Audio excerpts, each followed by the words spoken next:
now the Secretary of State, should not have been speaking at a Republican convention. He speaks. And what does he say? First of all, he begins his speech by basically taunting the fact that he's not supposed to be speaking at the Republican convention, but he's doing it, right? Yeah, I mean, you got to love this. Hi, I'm Mike Pompeo.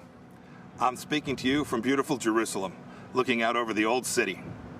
I have a big job as Susan's husband and Nick's dad.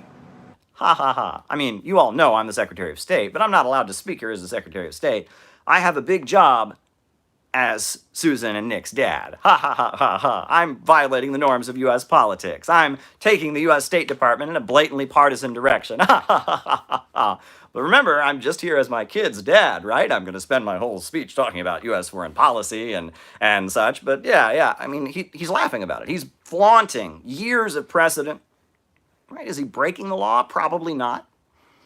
But you have to understand, you escalate this, one thing leads to another. So he starts out taunting, basically taunting the audience, taunting the Democrats, taunting everyone who objected to him speaking at the Republican convention by talking that way. Next. In China, he's pulled back the curtain on the predatory aggression of the Chinese Communist Party.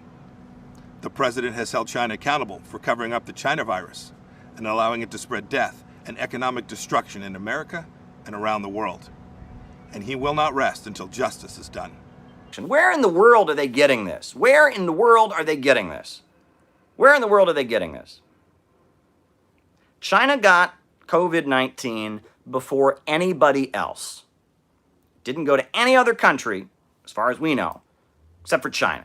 China was the first to really have a major outbreak, and they alerted the world about it. And then they started doing all kinds of investigations, and they locked down. And what did our media do about it? Our media, you'll remember, described it as horrendous authoritarianism. Oh my God, China is not letting people go outside. It's hot. I mean, they described what China was doing like it was awful. Donald Trump banned flights to the country from China, and U.S. media castigated him for it. Oh, Trump's being crazy. He's being xenophobic. You'll remember, China started sending aid all over the world. China's a major source of protective equipment, protective gear, gloves, masks. China's been working with the world. China has given billions of dollars to countries around the world. They set up a health Silk Road with Italy. They set up a health Silk Road. But somehow, this fiction is being promoted by Mike Pompeo and others, that somehow, despite the fact that China got it before anybody, despite the fact that without any warning, China was able to swing into motion and deal with it, the fact that now movie theaters are open in China, folks, people are going to the box office again in China. China's economy is speeding ahead, folks. While we're crashing and burning, their economy is growing again. But somehow we are to believe that the fallout, the economic fallout of this crisis, which they warned us about and we ignored, is all their fault. Today, because of President Trump, NATO is stronger. Ukraine has defensive weapon systems. Okay. Folks, the USA has been arming, propping up, supplying with deadly weapons and all kinds of weapons, a fanatically anti-Russian government in Ukraine. Right? 2014, you'll remember, there was the whole Euromaidan event. Billions of US dollars were given to people to go out and protest and burn things. The elected government was toppled, and they put in this fanatically anti-Russian government in Ukraine. World War II monuments are being destroyed and have been destroyed. There's been talk of outlawing the Russian language in schools. This fanatically anti-Russian government was installed by the Obama-Biden administration in 2014. And, Joe Biden's son, Hunter Biden, got some pretty good kickbacks from that. Look into the details, You're not allowed to say that, apparently, but that's the fact. If you look at that what went on with Burisma Holdings. Very good opportunities were created for Joe Biden's son, even though he knows nothing about natural gas and has no experience in Ukraine. Meanwhile, the United States is, propping up and arming this far right-wing extremist government in Ukraine, ultranationalists, right? So this government comes in Ukraine, and the USA is arming them to the teeth, and he refers to it as defensive weapons systems. Well, folks, Imagine that there was a Russian-aligned government in Mexico.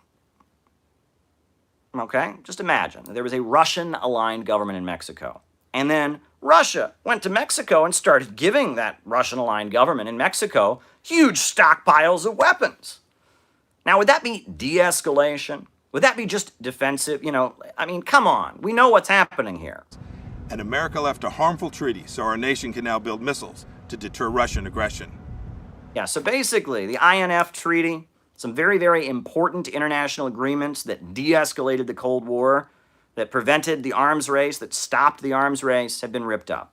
So now we get to build more nukes and force Russia into a situation where they might have to build more nukes. They claim Russia has violated the agreement. They don't put forward any evidence to back up that claim. It's shocking, right? They're entering a new arms race. The Clear Skies Agreement has gone as well. They're entering a new arms race, escalating international tensions. But then the icing on the cake. I mean, it's just like he's lying, he's being deceptive, he's misrepresenting facts. But then towards the end, he just gets really, I mean, the lies start really coming out towards the end of the speech. The president approved a strike that killed the Iranian terrorist, Qasem Soleimani. This is the man most responsible for the murder and maiming of hundreds of American soldiers and thousands of Christians across the Middle East. Qasem Soleimani was a leader of the Islamic Revolutionary Guard Corps of Iran. The Islamic Revolutionary Guard Corps of Iran protected Christians in Syria. It was the US-backed Wahhabi extremists who were slaughtering Christians in Syria, whom Qasem Soleimani was fighting against. I've been to Iran, folks. I went to church on Sunday morning in Tehran, to a lovely Armenian Christian church. Qasem Soleimani was not killing Christians. In Iraq, where Christians are a religious minority, he fought against the Wahhabi extremists who were targeting Shia, his religion, and Christians. In Syria, he fought against the Wahhabi extremists who were targeting Christians and killing them. Qasem Soleimani was not going around killing Christians. That's the allies of the Saudis. That's the people supported by the United States throughout the region. That's the Wahhabi fanatics that were doing that. Iran has far more religious freedom for Christians than Saudi Arabia does, than a lot of the US-aligned regimes around that region do. Qasem Soleimani was not going around killing Christians. Furthermore, Qasem Soleimani, I'm not convinced he was responsible for killing US troops. I'm not convinced of that either. The IEDs and roadside bombs that were planted in Iraq tended to be planted by Wahhabi extremist groups. That doesn't add up either. In fact, in Afghanistan, which also borders Iran, Qasem Soleimani cooperated with the United States military efforts in the country. So it's just not true. It's just not true. I mean, Soleimani was protecting Christians, not killing them.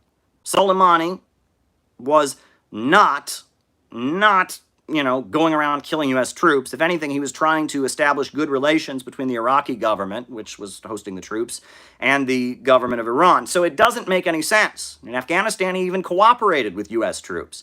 So he's just lying. Mike Pompeo, the U.S. Secretary of State, who should not have even been speaking at that convention, was lying. But it gets even better, right? He can't even end the speech without a couple more lies. So today, because of the president's determination and leadership, the ISIS caliphate is wiped out. It's gone. Its evil leader, Abu Bakr al-Baghdadi, is dead. Do folks not remember Russia bombing the hell out of ISIS and how the United States, objected very, very loudly to Russia doing that? Do folks not remember Russia going in with the support of the Syrian government to support the Syrian government in crushing ISIS? Did that all just slipped out of their mind? Didn't happen? Folks remember how the Islamic Revolutionary Guard Corps of Iran fought ISIS on the battlefield? Do folks remember how Hezbollah fought against ISIS? Do folks remember that ISIS started out as a faction among the pro-U.S. forces in Syria? That the trucks that they were driving just happened to be trucks that the Obama administration had provided the Syrian rebels with? That many of the Syrian rebels who were trained by the U.S. government, armed by the U.S. government, ended up joining ISIS? But because of Trump, ISIS was defeated. No, I think ISIS was defeated because of the Syrian Arab army. because of Russia, because of Iran, because of Hezbollah. Just saying. But no. Trump did it all himself. Trump did it all himself.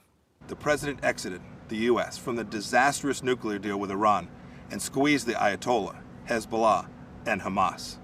Right, yeah. Iran signed that nuclear deal, made huge concessions at the negotiating table, basically gave up the majority of their peaceful nuclear energy program, and now has been stabbed in the back. And hope for any reconciliation between the United States and Iran is basically gone at this point, especially after the killing of Qasem Soleimani.